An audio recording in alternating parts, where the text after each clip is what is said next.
couldn't help but remember a story I heard many years ago. It was about a little girl who had this precious plastic necklace. She's about 6, 7 years old, and she took this plastic necklace everywhere she went.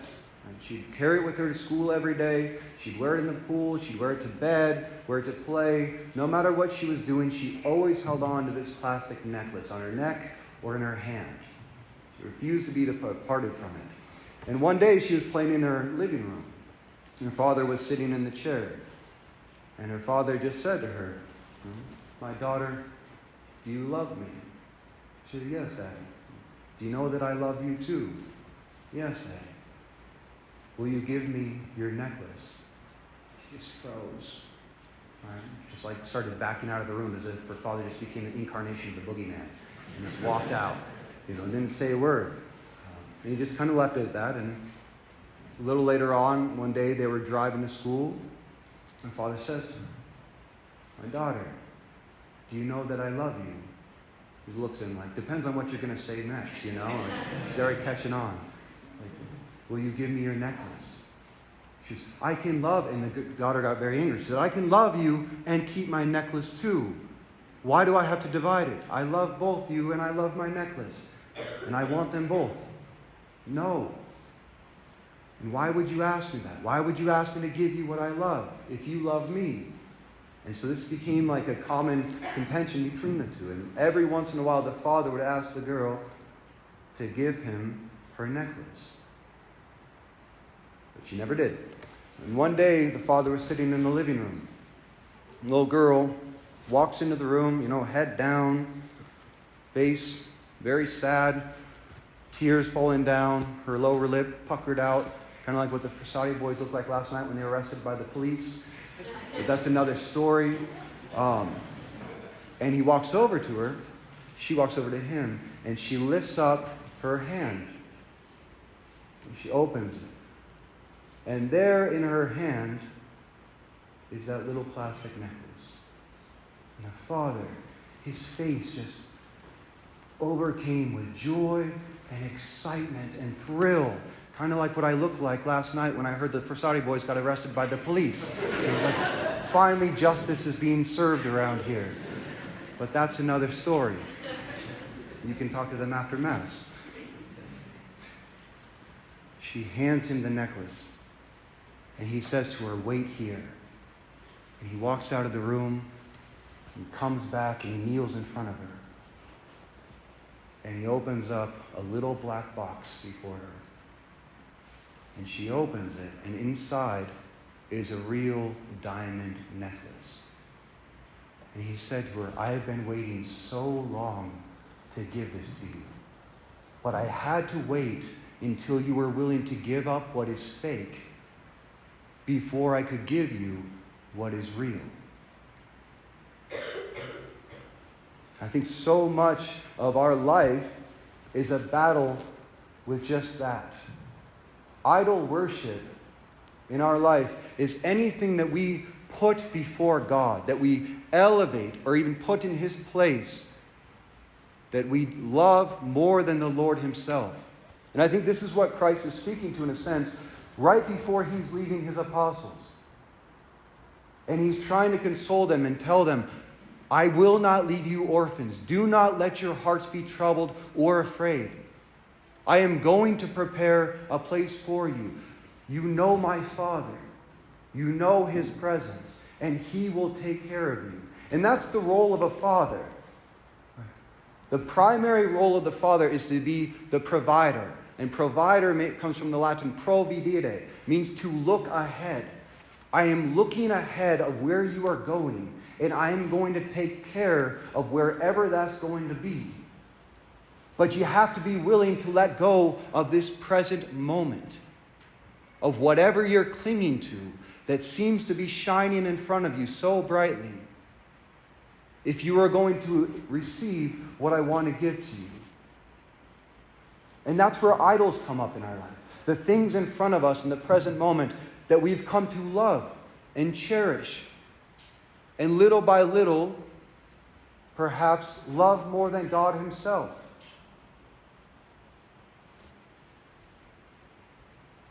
Kind of like St. Paul's. Let's be honest. Wherever you go this summer, it's not going to be this good, right? Maybe I'm just trying to prepare all of our hearts. Like, it's going to suck.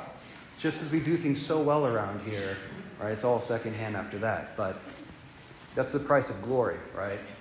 What can you do?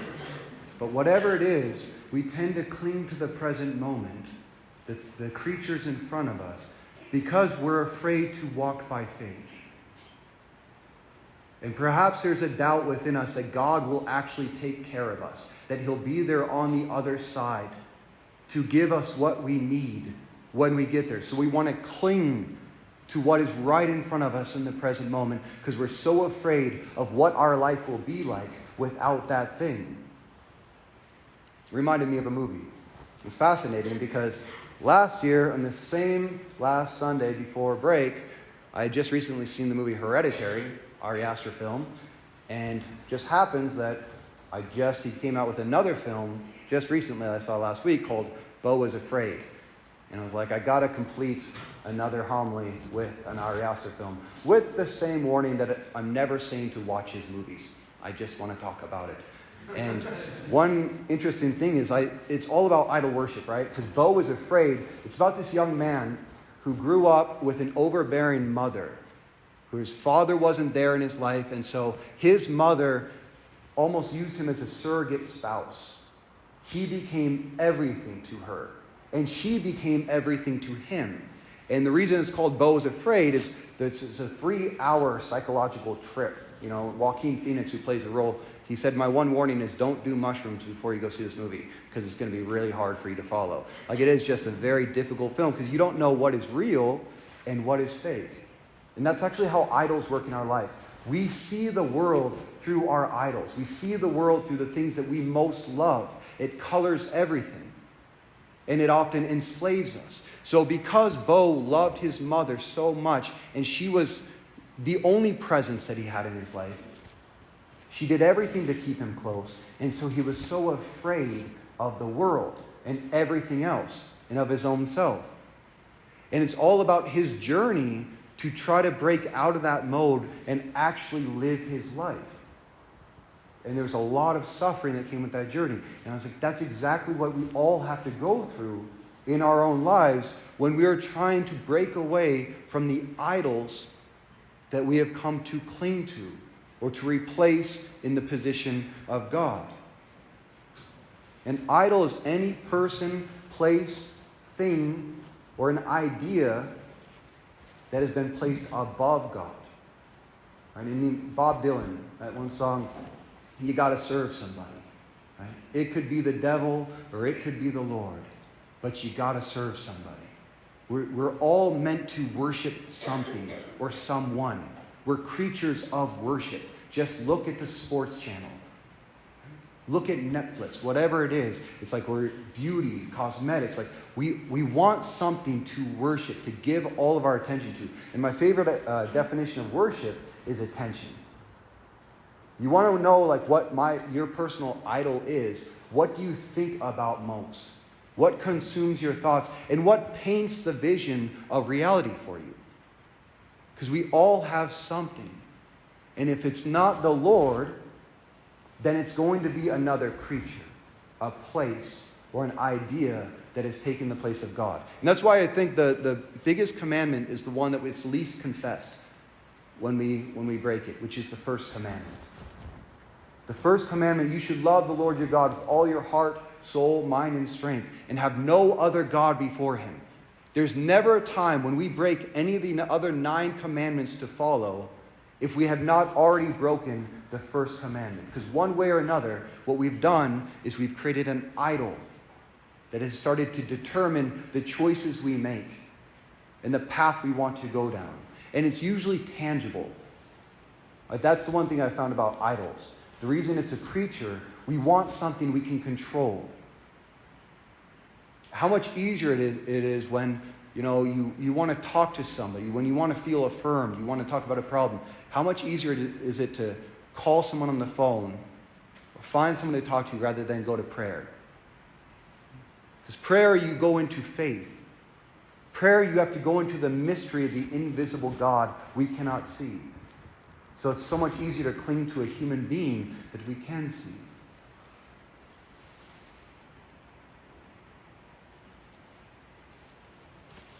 And then the most difficult thing is idols always lead to disillusionment. Because we are made for heaven. All of our desires to be known and seen and loved and understood and cherished and appreciated, to have security and peace and joy, all of that is within us, and it's not going anywhere. We can't change our desires. God put them there to remind us that we're made for heaven. But if I'm not looking at heaven, whatever I'm paying attention to, whatever is most important in my life, I'm going to take all those desires within me and I'm going to project it onto that thing, and I'm going to say, you are my God. You are the one who gives me my peace, my joy, my love, my home, my place in this world.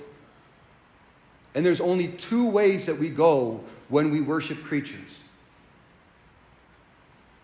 And it's either going to be we go from one new idol to another, one new creature to another. That's why the more we worship love, the worse experience of love that we have in this world, the more divorce is prevalent and infidelity, because we placed human love above the love of God. So it's like I always need somebody new, something new, a new horizon, a new adventure. And I just keep going until I die. That's what one philosopher said. He said, human life is seeking one happiness after another until you're dead. He wasn't a very happy person, I don't think. But his counterpart isn't any better. Jean-Paul Sartre, right? His father, existentialism. What he noticed is there is no answer. So his final declaration of life was, life is a useless passion. You have all this longing, all this desire within your heart, and there's no one and nothing that can finally satisfy it. That's why St. Augustine already came to this conclusion. He who looked for love in every place, you made our hearts for you, O Lord, and they remain restless until they rest in you. So if I'm not looking up at heaven, I'm going to look to the things on this earth to satisfy that restless heart, and I'll either go from one thing to another, to another, to another, or I'll despair of it all and become a nihilist.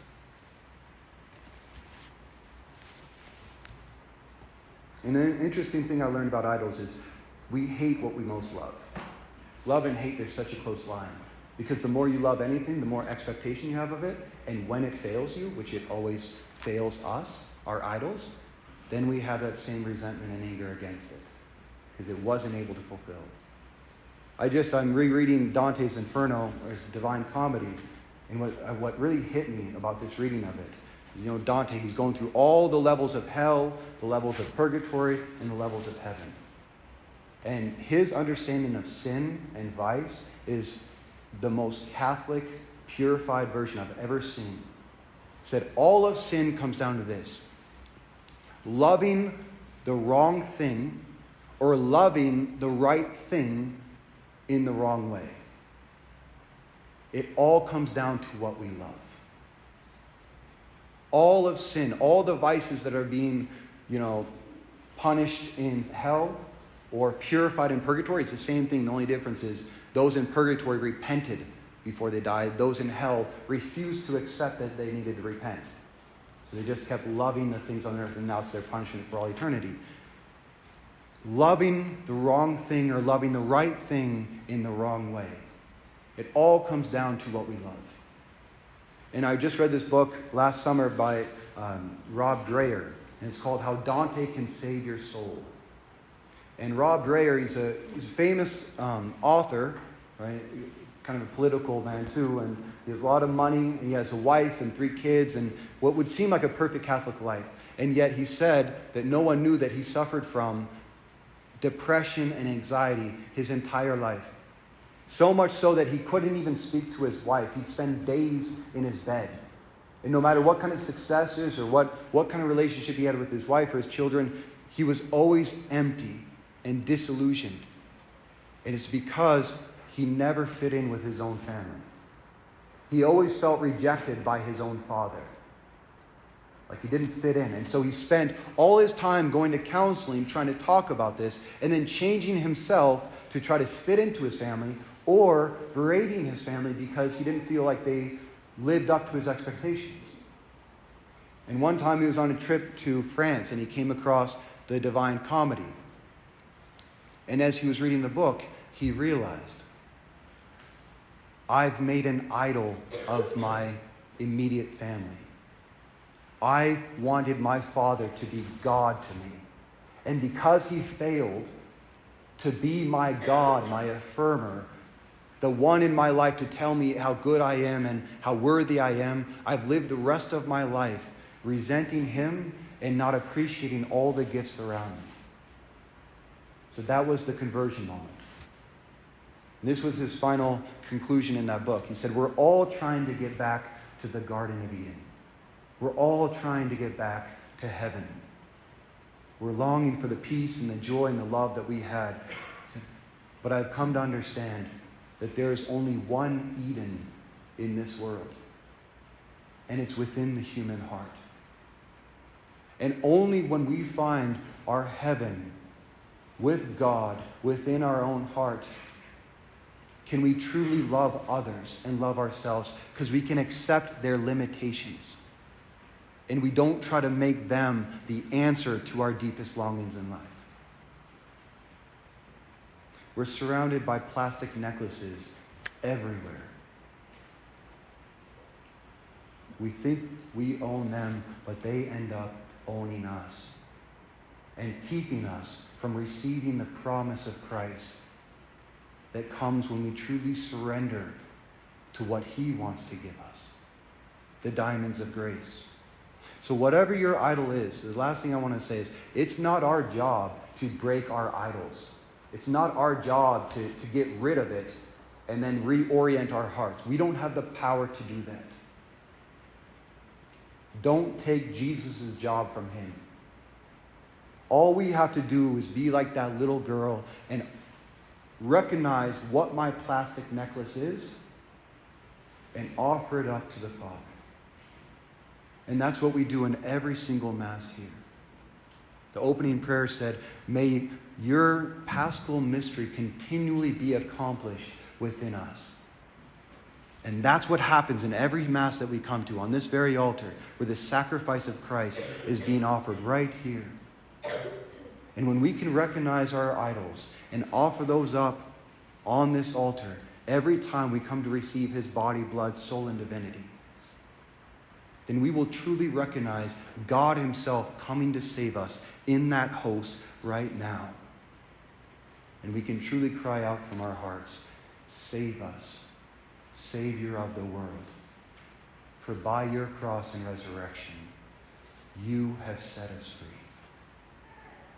And we will be free.